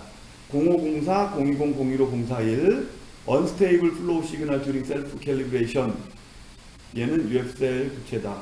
020, 015 020, 015가 두 개입니다. 이 뒷페이지에 또 있는데 그 다음에 020, 011은 Leakage Contamination Detected During Protective Taration입니다. 얘는 치료 종료해야 돼요. 어쩔 수 없어요. 그리고 맹물 열 소독입니다. 클린카트 소독이 아니고 그냥 맹물 열 소독 하시고 재사용하시면 됩니다. 아마 UF셀이나 그 UFS에 뭔가 이물질이나 소독 잔여물이나 뭔가 이게 코팅된 것처럼 문제가 됐거나 아니면 환자분이 그 유린이 많으신 분이라 혹은 알고 계시겠지만 기계가 체중에 편차가 발생하는 경우 종종 육식을 좋아하시는 환자분한테서도 그런 현상이 있을 수 있어요. 보면 예전에 지금은 그런 경우가 제가 경험은 없지만 예전에 그 기계가 항상 문제가 되는데 환자분을 다른 데 써보면 그 환자분한테 그 환자분이 다른 기계 쓰면 똑같은 현상이 일어나는 경우가 있어요. 그래서 나중에 이렇게 그 환자에 대해서 자세히 선생님한테 물어보다 보니까 그분이 식습관이 육식을 많이 하는 분이더라고요. 그런 경우가 있었습니다. 자, 02001호는 총 두 가지가 있습니다. 0504, 02001호 방금 전에 말씀드린 셀프 캘리브레이션, 0118, 020, 015가 있습니다. Unstable flow during protective titration. 두 개는 020, 015라 UF-셀을 교체하는 건 맞긴 맞는데 정확하게 아셔야 되는 게 앞자리가 다르죠. 0504, 0118. 근데 에러 코드 분석하는 거에서 보면 맨 앞자리 두 자리는, 맨 앞에 그룹의 두 자리는 보드, 어떤 보드 쪽의 문제인지, 어떤 파트의 문제인지를 알려주는데 05는 컨트롤 파트고, 컨트롤 보드. 그 다음에 01은 프로텍티브 쪽이에요. 그렇기 때문에 에러 그 설명에도 보시면 플로우 셀이 나오죠. 05니까 05 컨트롤이니까 플로우 셀로 나오고, 01 프로텍티브니까 UF 센서라고 나옵니다. 센서는 근데 보통 저희가 보면 UFS 이벨루에이션 페이지라는 다른 에러로도 종종 나오기 때문에 UF 셀이 맞습니다. 이게 여기에도 UF 셀은 당연히 있죠. 제가 표시해 놓은 부분은 두 개를 비교했을 때 다른 거예요. 다른 거. 나머지는 같습니다. Air is flowing through, 그 다음에 too much air in that water, 그 다음에 리스트릭터에 뭐가 꼈을 때, 플로우 펌프가 뭔가 문제 있을 때, 디가싱 챔버에 문제 있을 때, 오링의 탑밸브에 뭔가 문제가 있다. 그 다음에 플루이드 리킹, 그 다음에 디가싱 프레셔 트랜지스터 문제, 다 똑같습니다. 그렇지만 이 표시되어 있는 제바 문제라든지 UF 센서 문제, 여기 다 이게 다른 내용이에요. 그래서 잘 참고하셔서 UF 셀을 갈더라도 제바를 한 번 더 본다거나, 플로우 시그널 셀프 캘리브레이션 할 때는 제바를 한 번 더 본다거나, 물론 다른 부분도 다 봐야죠. 타레이션이라고 나왔을 때는 UF 센서를 한 번 더 보고, 이 전 오류 목록에 혹시나 이벨루에이션 페이지, UFS 이벨루에이션 페이지라든지 이런 오류 목록이 나와 있다. 그러면 UF 셀을 먼저 갈고 갈아보는 것도 방법이겠지만, 두 개를 같이 가는 것도 방법이겠죠. 예를 들어 거래처가 굉장히 먼 거래처다 그러면 한 번에 갈아주는 것도 좋은 방법이 될 수 있습니다. 그걸 현장에서 알아서 잘 판단을 하셔야 됩니다. 여기에도 나오지만 지금 여기에는 공통적으로 나오는 문제들이 더 많기 때문에 그 부분이 더 중요할 수 있고, 디가싱 챔버는 상당히 문제가 많습니다. 특히나 클린카트 소독하시는 병원에서는 뚜껑을 열어서 기계 보실 때 항상 디가싱 챔버가 육안으로 확인하셔야 돼요. 육안으로 봤을 때 뒤쪽에 사진 하나 보여드리겠지만 육안으로 보일 정도면 무조건 가르셔야 됩니다. 깨끗해도, 탑밸브가 깨끗해도. 자, 여기까지 혹시 020, 015 종종 겪게 되실 텐데, 아마 020, 015가 과초산 쓰는 병원에 좀 더 나오는 것 같아요. 얘는 과초산 쓰는 병원. 질문 있으신 분? 질문 있어요. 네네. 그 과초산 쓰는 병원이 015가 더 많이 나오면 클린카트 쓰는 병원에서는 015가 안 나오고 뭐가 나와요? 20이 나오나? 020, 020? 네, 020, 015는 클린카트 쓰는 병원도 나오긴 하지만 좀 더 발생 빈도가 과초산이 많다는 의미입니다. 아예 안 나오는 건 아니고. 아, 그래. 네, 제가 그래서 여러 가지로 좀 생각을 좀 해보고 있는데, 저희가 아시다시피 소독약 프리셋이 과초산하고 락스 사용이 매뉴얼대로 사용 안 하거든요. 매뉴얼에는 저희가 소독 과초산이 더 셉니다. 2배로. 그리고 락스는 2.5배로 셉니다. 매뉴얼 상이. 그러니까 저희가 매뉴얼 상으로는 과초산은 3%짜리인데 저희가 쓰는 거는 1.75%인가 뭐 그러고, 락스는 매뉴얼은 10%짜리인데 저희는 4% 씁니다. 저희 나라는 4%예요, 락스가. 그래서 그런 게 영향을 미쳐요. 약하다는 거잖아요. 네, 약하기 때문에 희석을 좀 더 세게 하긴 하는데 희석이 믹싱 레이티오가 그 정확하게 그걸로 맞추지 않습니다. 과초사는 약하게 쓰고 락스는 더 세게 씁니다. 하이포클로라이드는. 네, 그래서 아까 얘기했던 뭐 히팅 소독을 해야 된다고 하는데 히팅 소독보다는 뭐 락스 소독이 더 낫지 않을까요? 앞에 설명한 거 보면. 근데 이게 영향을 데미지를 주는 용도가 그 어떤 건지는 모르겠는데 그 락스 소독 이런 거보다는 히팅이 더 잘 됐던 것 같아요. 그래서 히팅으로 어느 순간 히팅으로 그냥 다 해결했던 것 같아요.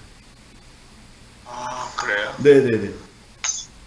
약품 안 쓰고 그냥 그거로만도 해결이 되면. 네, 락스로는 해결이 잘 안 됐던 것 같아요. 제 기억으로는. 그래서 어느 순간 오히려. 네, 열 소독으로 해결했습니다. 020, 01이요. 015 말고. 자, 그리고 락스를 못 쓰는 병원이 있어서 그럴 수도 있고요. 큰 병원은 락스가 네. 없잖아요. 네. 그래서 그럴 수도 있습니다. 그렇죠. 네. 그리고 그 아까 그 예를 들어서 아까 언급한 것처럼 뭐 020, 01로 나오면 UF-셀을 바꿔라. 뭐 그다음에 뭐가 나오면 플루메타를 바꿔라 하는데 이제 요거를 어쨌든 뭐 바꾸면 해결되겠죠. 근데 네.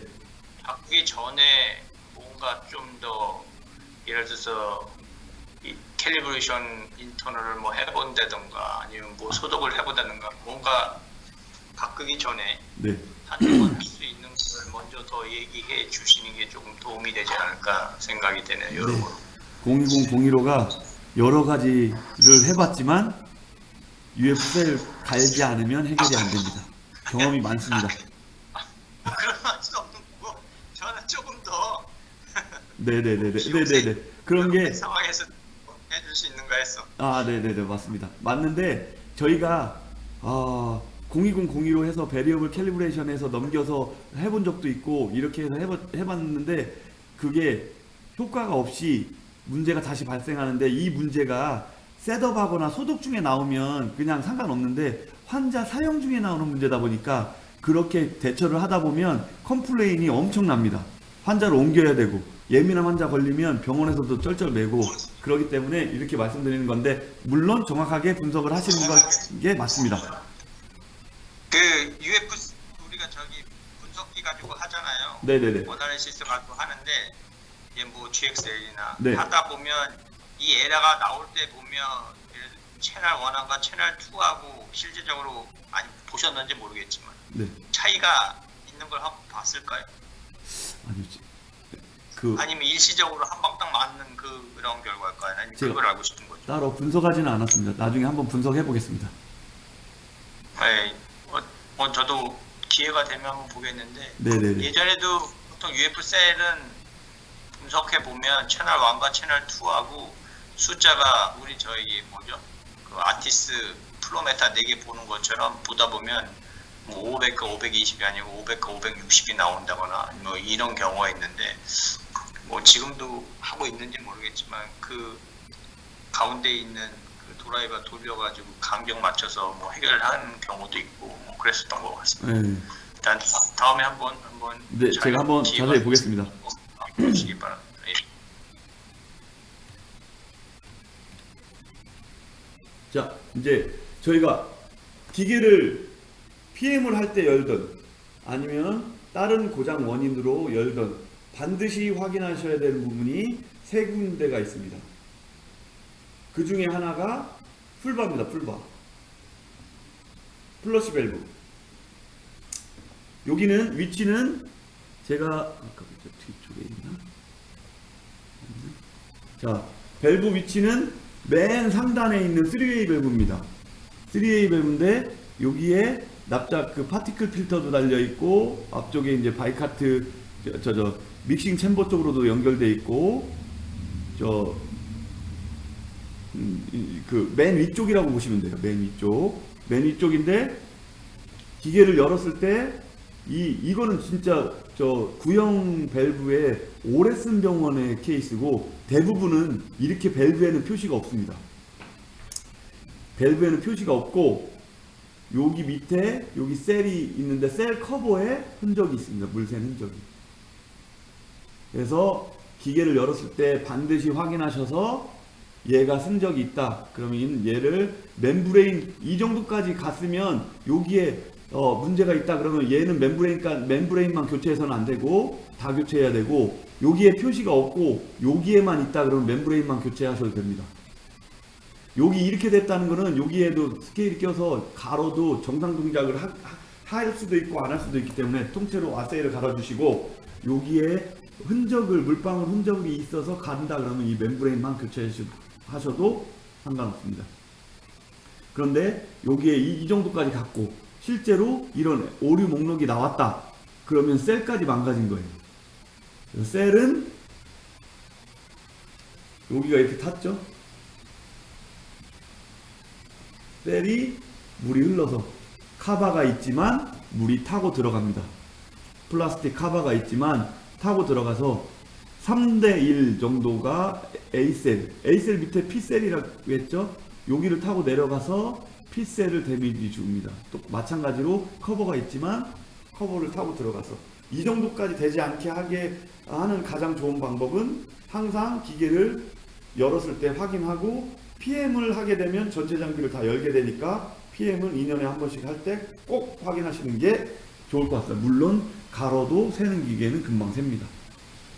그래서 뭐 한 번에 다 열어서 뭐 보면 더 좋겠지만 그게 안 되기 때문에 한번 베이스킷 캘리브레이션 할 때 꼭 확인하시는 걸 추천드리고, 자, 이 카바가 더러워져 있을 때 밸브를 교체했으면 얘 카바도 깨끗하게 해놓는 게 다음에 점검하실 때 훨씬 정확도를 높일 수 있겠죠. 이 카바는 약물 슬러지 스케일이기 때문에 물에다 흐르는 물에 닦아주시면 깨끗하게 닦입니다. 아주 쉽게 닦이기 때문에 분리하셔서 물 흐르는 물에 닦아주시고 휴지로 잘 물기 제거하신 다음에 연결하시면 될 것 같아요.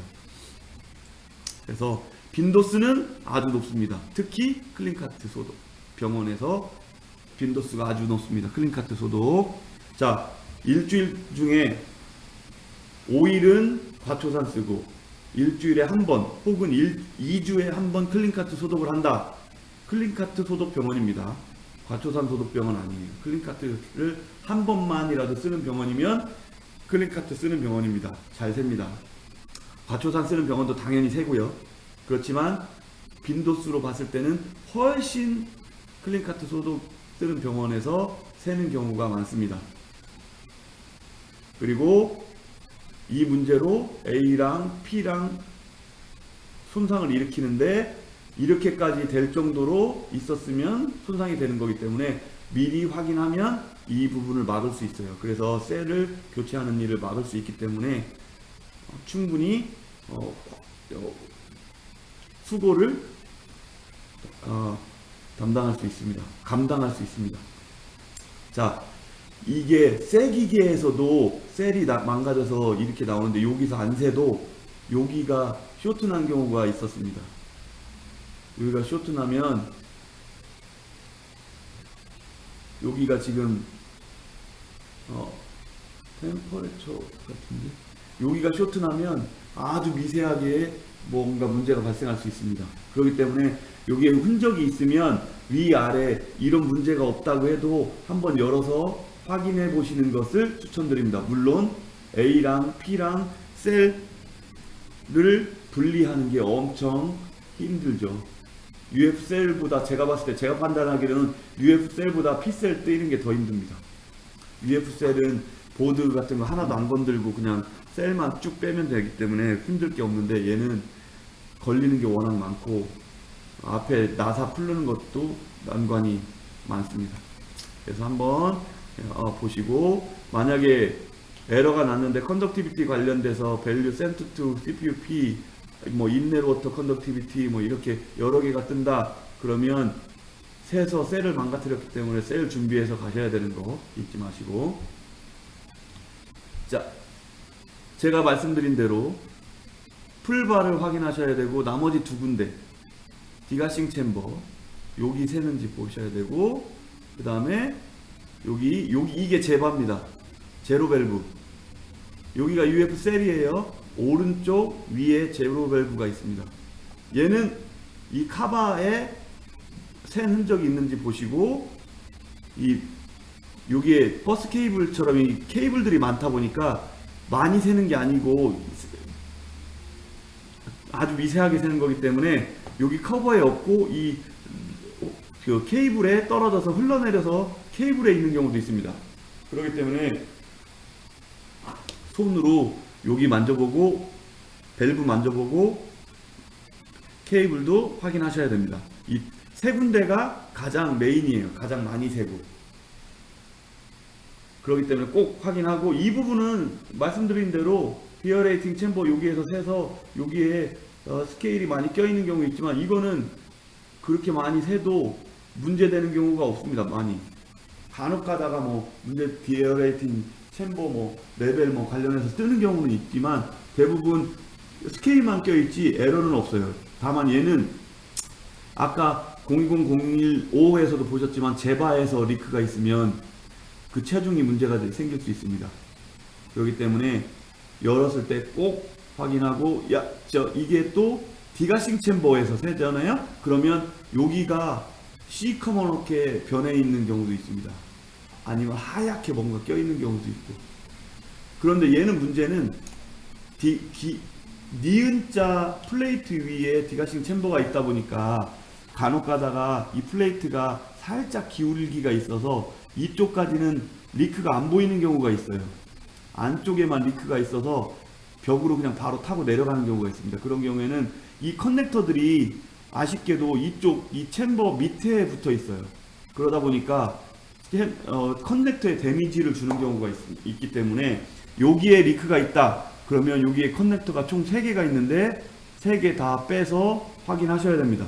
커넥터가 리크가 있어서 데미지를 먹으면 정상 동작 하다가 어느 순간 일정 시간 지난 다음부터 막 이상 동작이 불규칙하게 나와요.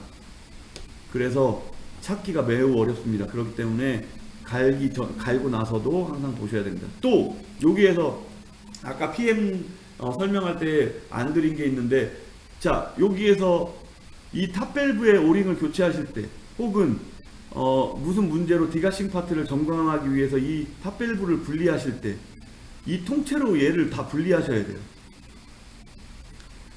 뭐 잘 끼셔서 성공하시는 분들도 있지만, 이 탑밸브가 여기에 낄 때 여기 안에 핀처럼 뾰족한 게 있어서 탑밸브 가운데 정확하게 꽂아야 되는데, 그걸 못 끼고 제대로 안 들어가면 엉뚱한 에러들이 동시다발적으로 많이 나옵니다. 이상한 에러들이. 탑밸브 그리고 디가싱 챔버가 의외로 디가싱 파트의 에러에서 많이 나옵니다. 그리고 방법은 얘랑 다 분리하시고 뒤집어서 탑밸브를 끼신 다음에 조립하셔야 돼요. 그런 다음에 다시 여기에 끼셔야 되고, 여기 이 커넥터가 위에 있고 이 안쪽에 있는 게 아래에 있죠. 자, 설명드린 대로 플로우 펌프에서 와서 아웃이 이쪽 뒤로 가서 연결되는 겁니다. 아웃이 어디에 연결되어 있냐? 센서에 연결되어 있습니다. 컨덕티비티 센서에. 자, 이 부분 확인하셔야 되고, 여기도 확인하셔야 되고. 자, 아까 사진이 여기 나와 있죠? 여기 이 호스 교체할 때 여기에 플라스틱 커넥터가 있습니다. 얘를 제거한 다음에 여기다 연결하시면 돼요. 다음은, 자, 엊그저께 저희 김상현 과장한테 제가 전화를 받았어요. AK는 왜 실리콘 커넥터를 교체하거나 하는 일이 없어서 수입을 안 하냐. AK 실리콘 커넥터 찢어져서 그 교체한 경우가 예전에는 있었던 것 같은데, AK98부터는 제가 한 번도 본 적이 없습니다. 그런데 유일하게 본 게 이거예요. 여기. 이 부분이 플로우 메타가 되게 두껍죠, 커넥터가.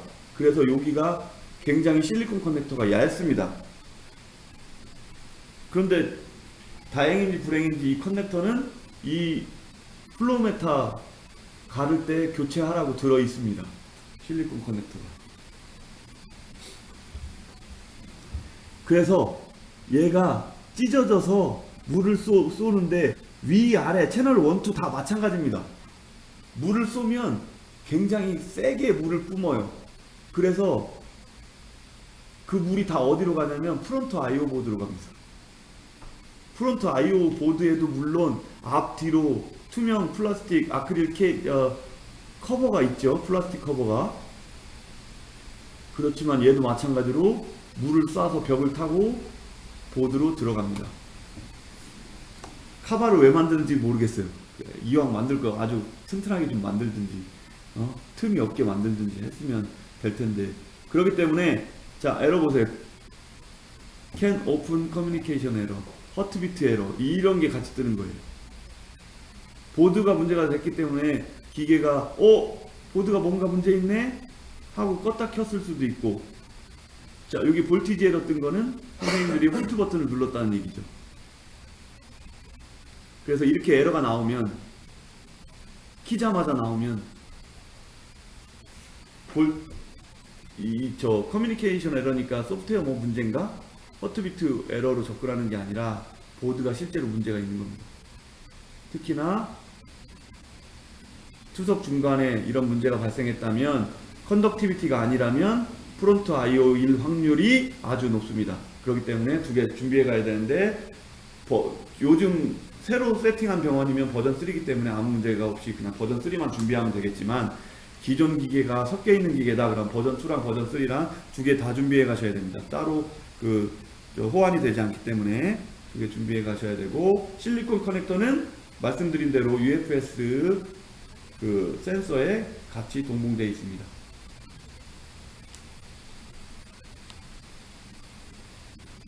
자, 환자를 기다리는 중. 이게 참 어떻게 설명드려야 될지 애매한데, 지금 여기에 나오는 사진상에는 02분으로 되어 있지만 이거는 4시간이었던 거를 제가 막 손보고 막 하면서 바꾸다 보니까 02로 세팅이 된 거고, 이게 처음에는 시간 조절은 되다가 어느 순간 또 시간 조절까지도 안 먹히는 경우가 있습니다. 블러드는 감지됐죠? 억지로 감지시킨 겁니다. 블러드 감지되기 전에 환자를 기다리는 중에 갑자기 먹통된 거예요. 흔히 저희가 투석 중간에 문제가 됐을 때 선생님들이 환자를 다른 자리로 옮기는데 클롯이 됐거나 아니면 얼른 옮겨야 돼서 기계에 울리고 그러니까 시끄러우니까 기계는 꺼버리고 매뉴얼로 옮겨주는 경우가 있습니다. 그런 경우에는 기계가 소독으로 안 들어가죠. 서비스도 안 들어가고. 그러면 저희가 어떻게 하죠? 자, AK를 쓰시는 분이 혹시 있나?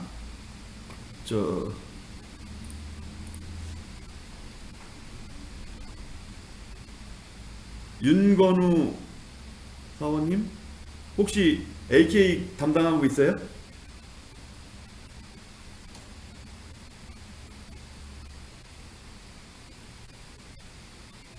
어디 일하고 있는 중인가 보네. 자, 그러면 김동화 사원은 자리에 있어요?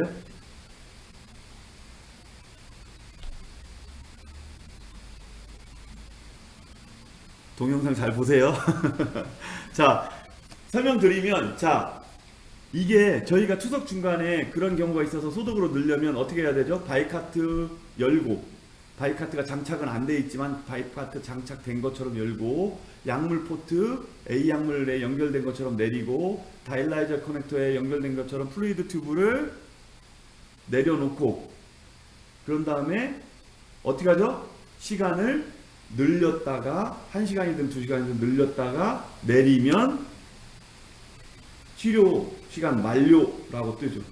이렇게 했는데도 안 뜨는 경우는 챔버까지도 꽂아야 되는 경우가 있습니다.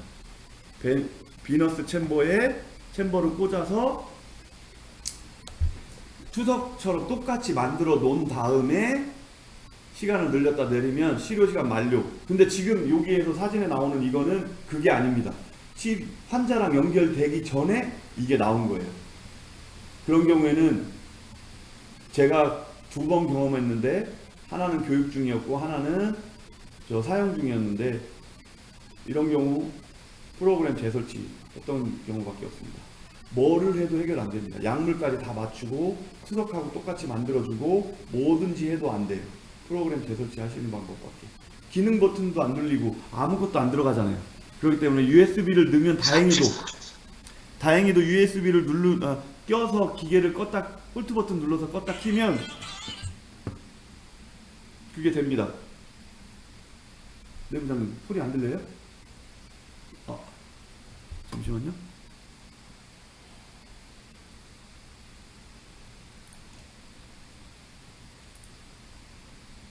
환자를 기다리는 중에서 끊겼어요? 그러면 이걸 어떻게 해야 되지? 나갔다 들어와야 되나? 잠시만요. 제가 나갔다 들어올게요.